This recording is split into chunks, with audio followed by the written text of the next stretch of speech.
بسم الله الرحمن الرحيم إن الحمد لله والصلاة والسلام على رسول الله اللهم صل على محمد النبي الأمي وعلى آله وسلم تسليما قال رسول الله صلى الله عليه وسلم لتسون صفوفكم أو ليخالفن الله بين وجوهكم أو كما قال عليه الصلاة والسلام۔ حدیث مبارکہ کا ترجمہ یہ ہے کہ اے اللہ کے بندو اپنی صفیں سیدھی رکھو ورنہ اللہ تمہارے چہروں یعنی دلوں کے درمیان مخالفت ڈال دے گا۔ مکمل حدیث جو ہے وہ اس طرح ہے کہ حضرت نعمان بن بشیر رضی اللہ تعالیٰ عنہ فرماتے ہیں کہ نبی کریم صلی اللہ علیہ وسلم ہماری صفیں اس طرح سیدھی فرمایا کرتے تھے کہ گویا کہ اس سے تیر کو سیدھا کرتے ہوں،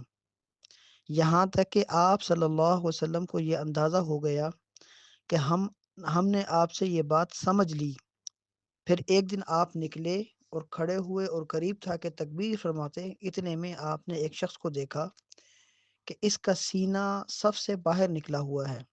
تب آپ صلی اللہ علیہ وسلم نے فرمایا اے اللہ کے بندو اپنی صفیں سیدھی رکھو ورنہ اللہ تمہارے چہروں یعنی دلوں کے درمیان مخالفت ڈال دے گا۔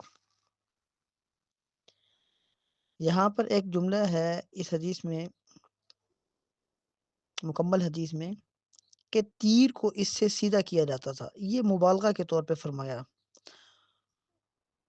کیونکہ تیر کا اصول اور ضابطہ یہ ہے کہ جب تک بالکل سیدھا نہ ہو وہ آگے نہیں جا سکتا۔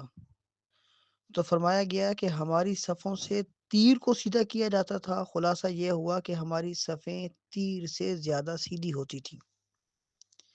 بعض علماء فرماتے ہیں کہ یہ تھوڑا سا راوی کو بیان کرنے میں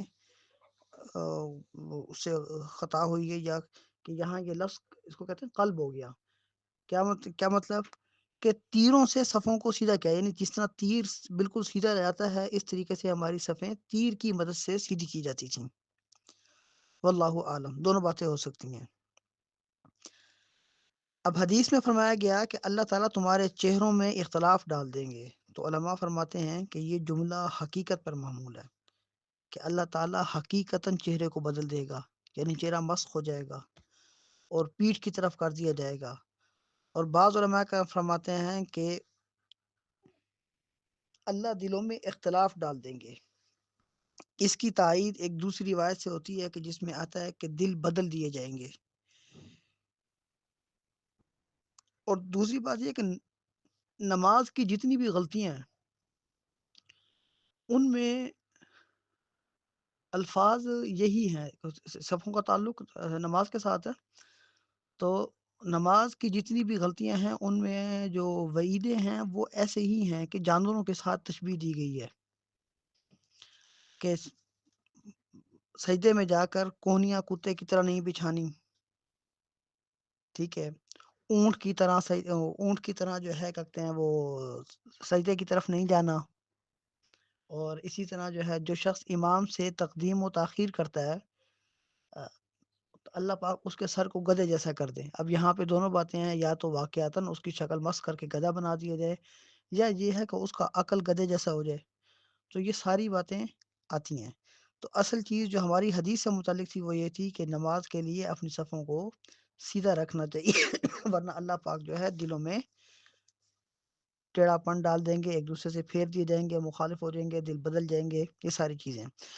حدیث کا خلاصہ یہ بنتا ہے کہ آدمی اگر اپنی ظاہری حیث صحیح کر لے، ظاہری شکل و صورت کو صحیح کر لے، تو اللہ تعالیٰ اس کی برکت سے اس کے باطنی احوال بھی تبدیل فرما دیتے ہیں۔ اللہ پاک مجھے بھی آپ کو بھی سمجھنے کی، عمل کرنے کی توفیق عطا فرمائے۔ الحمدللہ، اللہم صلی علی محمد النبی الامی وعلی آلہ وسلم تسلیما۔